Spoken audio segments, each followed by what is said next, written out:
دینا صلاح دینا میرے مشورہ کے عمل کرے سی تیرے کیتے بھی بہتر ہے تے عمر فاروق کیتے بھی بہتر ہے. حضور ارشاد فرمایا اے عثمان تو میری دوجی بیٹی نال شادی کر. پہلی بیٹی بھی میری تیرے گھر میں چھئی وہ فوت کی گئی ہے اور ان کے بعد میری دوجی بیٹی موجود ہے. تو میری دوجی بیٹی نال شادی کر تو عمر دی بیٹی نال میں رسول اللہ شادی کریں گا. عمر دی بیٹی رسول اللہ دی بیوی بن ونجے تو عمر دی خوشی ہے ول تے کو میری بیٹی مل ونجے تو تیری خوشی ہے.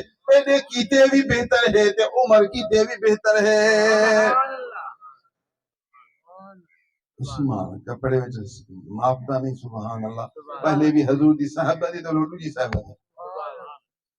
عمر پھر دے پچھوں کے جواب دے ول پہنچا. عثمان کیا تھیا مشورہ کیتی حضور نال کیا جواب ملیا.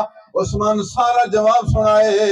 حضرت عمر خوشی وچ اتنا تڑپ اتنا جوش آندے سبحان اللہ. میں کو تو گمان بھی نہ ہا کہ حضور میری بیٹی نال نکاح کرے سن. میں تے ہن زمین وچ ماپدا نہیں میں تے ظاہری دنیا وچ ہویا عرش دے اتوں پھردا.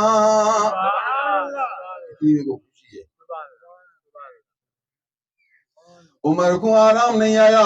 آکھیا ابو بکر کو نہیں آکھساں ابو بکر تو میری بیٹی نال شادی نہ کی تھی. سن سن سن رسول اللہ میری بیٹی کو طلب کریں دے. میں تے کو آکھم گن تو چپ کی دے نہا نہ ہن دیکھ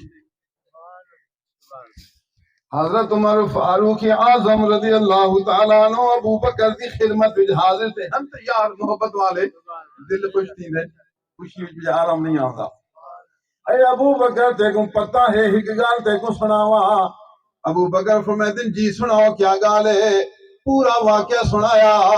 کہ حضور صلی اللہ علیہ وسلم دا حکم مبارک ہے کہ عثمان غنی کو میں اپنی صاحبزادی دے دا تے عمر اپنی بیٹی حفصہ میں کو دے دے وے. تو میں کنے نگے دی سن سن عمر دی قسمت جاگ اٹھی ہے. ایک قصہ سنا ہے ہن اپنے مقصد تے آوندا. ہن ابو بکر کا جواب سنو گا یہ تو سننا ہے سمجھاونا ہے. ابو بکر صدیق کے گال سنتے ہن کیا جواب دیں دے یہ گال جواب سننا ہے تے بل دل تے لکھنا ہے. ابو بکر فرمایا اے عمر غم نہ کر. اے عمر پریشان